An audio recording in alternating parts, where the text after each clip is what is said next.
Selamat pagi, salam sejahtera bagi kita semua. Yang terhormat Ibu Alvina Septiani, SAPMSI, selaku dosen pengampu mata kuliah pengambilan keputusan. Sebelumnya, puji syukur kita panjatkan kehadirat Tuhan Yang Maha Esa, karena pada kesempatan ini kita dapat mengikuti presentasi di kelompok kami. Perkenalkan, saya Aziza Isnaini, selaku moderator yang akan memandu jalannya acara pada presentasi dari kelompok 4 dengan judul Analisis Permasalahan Implementasi Kebijakan Bantuan Sosial dengan Studi Literatur pada Kabupaten Muara Enim dan Kecamatan Sako, Kota Palembang. Next.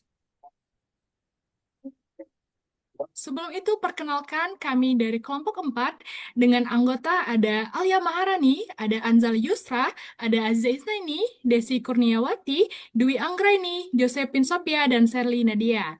Next. Oke, adapun susunan pemaparan materi pada hari ini, yaitu yang pertama adalah latar belakang, kedua konsep kebijakan publik, ketiga konsep bantuan sosial, yang keempat ada teori implementasi kebijakan, kelima adalah gambaran kebijakan bantuan sosial di Sumatera Selatan, yang keenam ada permasalahan implementasi, ketujuh ada dampak dari permasalahan implementasi, dan kedelapan adalah kesimpulan dan saran. Next. Baik, kita masuk ke pemaparan materi yang pertama. Kemiskinan di Provinsi Sumatera Selatan merupakan permasalahan yang kompleks. Kemiskinan tidak hanya berkaitan dengan rendahnya pendapatan, tetapi juga berkaitan tentang keterbatasan akses terhadap pendidikan, kesehatan, pekerjaan, dan perlindungan sosial akibat ketimpangan dari pembangunan. Meskipun angka kemiskinan itu menunjukkan tren penurunan, masih banyak masyarakat yang rentan terhadap guncangan ekonomi itu sendiri. Oleh karena itu, pemerintah menghadirkan kebijakan bantuan sosial sebagai bentuk dari intervensi negara.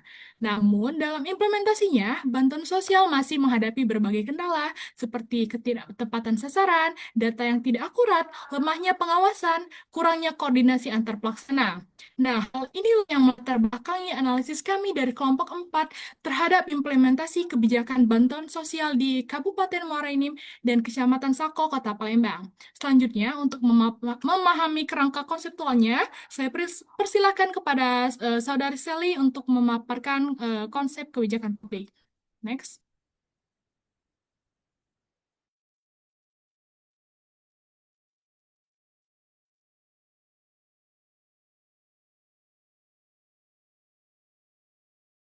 Kepada Oke, Sally, selanjutnya yaitu konsep kebijakan publik.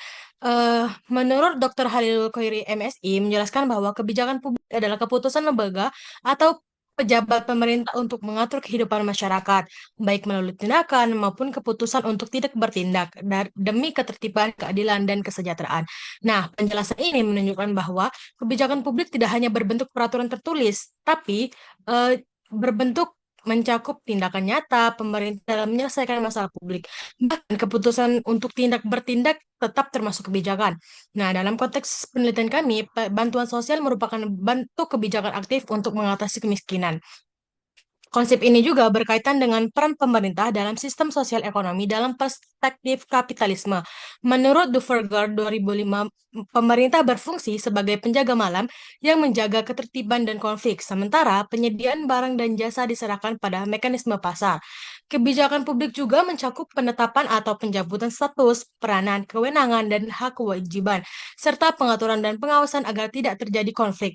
Menurut Soeharto 2010, kebijakan ini memiliki tujuan yang jelas, tersusun sistematis, rangkaian tindakan yang saling berkaitan, mencakup keputusan hingga implementasi.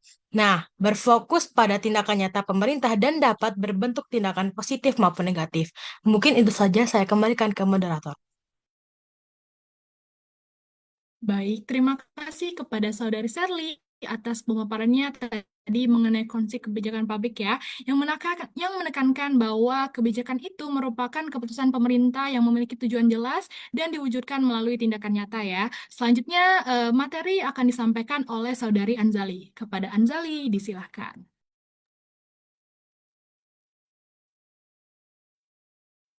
Baik, terima kasih kepada Aziza Isnaini selaku moderator. Di sini saya Anzali akan menjelaskan konsep bantuan sosial. Apa sih konsep bantuan sosial itu? Menurut Kementerian Sosial, bantuan sosial adalah bantuan sementara bagi masyarakat miskin untuk meningkatkan taraf hidup secara layak sebagai bentuk tanggung jawab pemerintah pusat dan daerah. Sesuai amanat Undang-Undang Dasar 1945, Pasal 34 ayat 1 dan 2 tentang pemeliharaan fakir miskin serta pengembangan sistem jaminan sosial. Nah, dalam kerangka perlindungan sosial, bansos merupakan program non-kontributif yang menjadi bagian dari sistem yang lebih luas bersama jaminan sosial intervensi pasar kerja dan program berbasis komunitas. ILO pada tahun 1984 menekankan fungsinya dalam meminimalkan dampak guncangan sosial ekonomi dan juga menurut UNICEF 2012 melihatnya sebagai upaya mengurangi kerentanan dan risiko kemiskinan. Di Indonesia sendiri, bansos menjadi strategi percepatan penanggulangan kemiskinan berdasarkan PP nomor 15 tahun 2010 dan diperkuat melalui Inpres nomor 14 tahun 2022 untuk penghapusan kemiskinan ekstrim. Programnya dapat bersifat reguler maupun temporer, seperti PKH, BPNT, BOS, dan PIP, yang mana bertujuan mengurangi beban pengeluaran dan juga meningkatkan kapasitas dan pendapatan. Mungkin itu saja saya kembalikan ke moderator. Baik, terima kasih kepada Saudari Anzali atas penjelasannya mengenai konsep bantuan sosial. Materi selanjutnya akan disampaikan oleh Saudari Desi. Kepada Desi, disilakan. Baik, terima kasih moderator. Yang selanjutnya di sini ada teori implementasi suatu kebijakan. Implementasi suatu kebijakan itu merupakan tahap penerjemahan kebijakan ke dalam tindakan nyata melalui suatu program dan juga kegiatan di lapangan. Bantuan sosial itu tidak hanya menyangkut penyaluran dana saja, tetapi juga pendataan, verifikasi, penerimaan, koordinasi antar instansi, pengawasan, dan juga ada pun evaluasi. Nah, menurut teori George dan juga Edwards, pada suatu keberhasilan implementasi yang dipengaruhi oleh komunikasi, yaitu kejelasan informasi dan sosialisasi suatu kebijakannya. Terdapat juga suatu sumber daya dari jumlah dan kapasitas aparatur serta juga pendamping dari sosial. Terdapat juga suatu disposisi, yaitu komitmen dan juga sikap pelaksanaannya, serta struktur birokrasi, yaitu pembagian tugas dan suatu prosedurnya.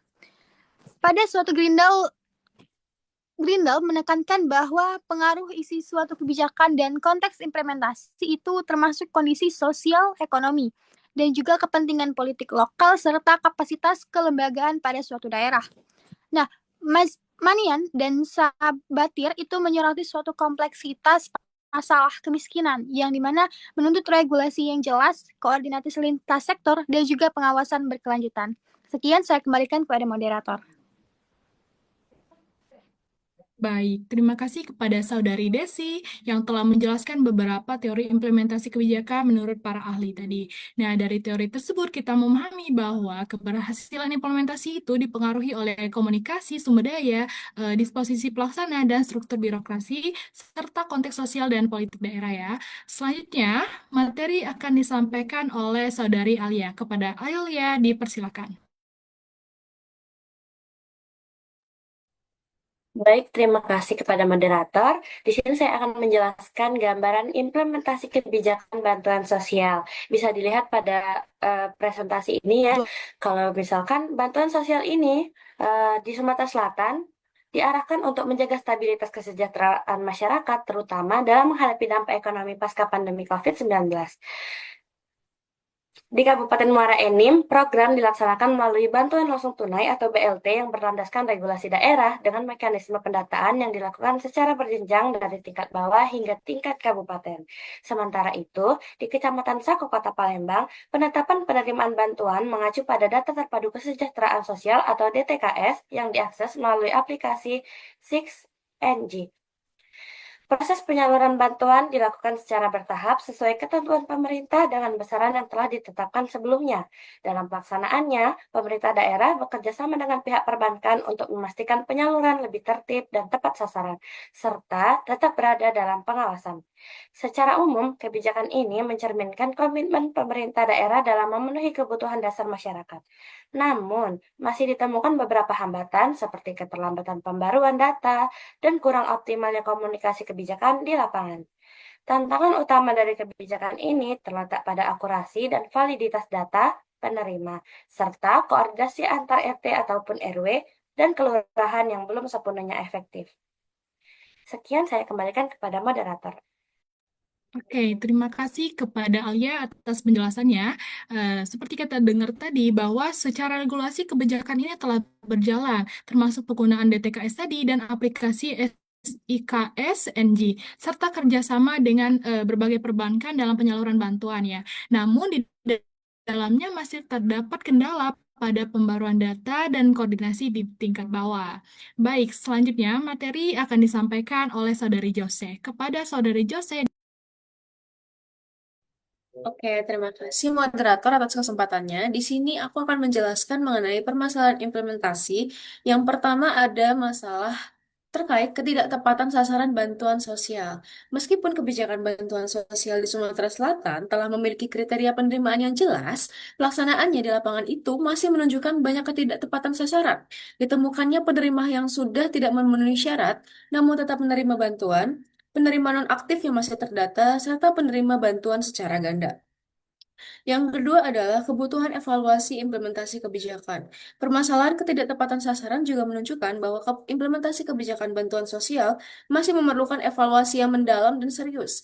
Keberhasilan kebijakan tidak hanya ditentukan oleh aturan, tetapi juga oleh faktor pendukung seperti kecukupan anggaran, ketersediaan sarana dan prasarana, terutama dalam informasi pendataan, serta kapasitas SDM pelaksana. Bagian permasalahan implementasi ini juga menyoroti bahwa meskipun kebijakan bantuan sosial di Sumatera Selatan, khususnya di Kabupaten Muara Enim dan Kecamatan Sako Kota Palembang, telah memiliki kerangka regulasi dan kriteria penerima yang jelas, pelaksanaannya di lapangan belum sepenuhnya tepat sasaran, teman-teman. Masalah utamanya itu terletak pada ketidaktepatan data, kemudian lemahnya validasi dan verifikasi, serta kurang optimalnya koordinasi antar pelaksana di tingkat daerah hingga RT RW. Akibatnya, masih ditemukan penerima yang tidak memenuhi kriteria, tetapi memperoleh bantuan seperti yang saya jelaskan tadi. Kondisi ini juga menunjukkan bahwa tantangan implementasi itu juga bukan hanya soal kepatuhan terhadap aturan, tetapi juga berkaitan dengan kapasitas sumber daya manusia, efektivitas sistem informasi pendataan, serta mekanisme pengawasan dan evaluasi kebijakan yang belum berjalan secara berkelanjutan. Sekian, saya kembalikan ke moderator. Terima kasih. baik, terima kasih kepada Jose atas penjelasannya mengenai permasalahan dari implementasi. Oke, selanjutnya materi akan disampaikan oleh Saudari Dwi. Kepada Saudari Dwi, disilahkan. Baik, terima kasih moderator atas kesempatannya. Di sini saya Dwi Anggraini akan menjelaskan mengenai dampak dari permasalahan implementasi ini. Yang pertama, yaitu adanya ketidaktepatan sasaran.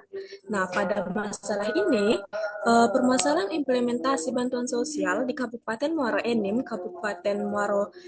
dan Kecamatan Sako Kota Palembang menyebabkan bantuan tidak sepenuhnya tepat sasaran akibat data tumpang tindih dan pembaruan data yang belum optimal di daerah tersebut. Yang kedua yaitu adanya penurunan efektivitas program, yang dimana ketidakakuratan data dan lemahnya koordinasi antar pelaksana menurunkan efektivitas bantuan sosial dalam mencapai tujuan pengentasan kemiskinan dan perlindungan kelompok rentan di daerah tersebut. Yang ketiga yaitu ada dampak sosial. Pada dampak sosial ini, distribusi bantuan yang tidak merata memicu kecemburuan sosial dan berpotensi menurunkan kepercayaan masyarakat terhadap pemerintah daerah setempat. Selanjutnya yang terakhir yaitu ada kelemahan tata kelola. Nah, kelemahan tata kelola ini merupakan keterbatasan sumber daya manusia, pengawasan, serta komunikasi kebijakan menunjukkan perlunya perbaikan tata kelola melalui peningkatan koordinasi, akurasi data, dan evaluasi berkelanjutan di daerah tersebut. Mungkin sekian dari saya kembalikan kepada moderator. Baik, terima kasih kepada Dwi atas penjelasannya mengenai dampak dari permasalahan implementasi. Next.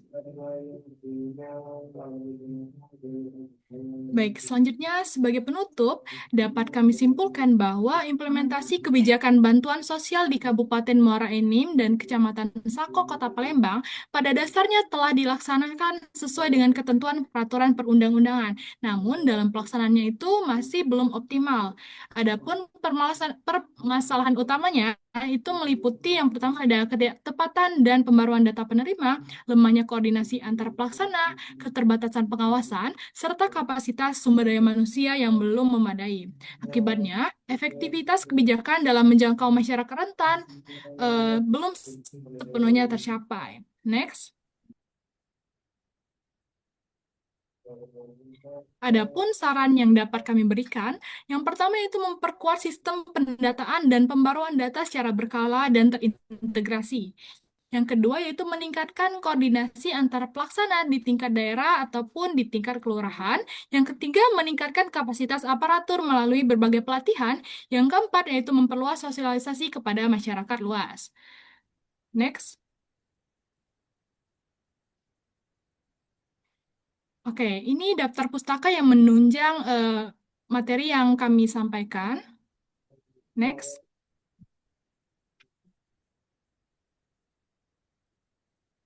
Baik, akhirnya kita sudah sampai di penghujung acara. Kami mohon maaf atas kesalahan ataupun kekeliruan. Kami akhiri. Wassalamualaikum warahmatullahi wabarakatuh. Terima kasih atas segala perhatian.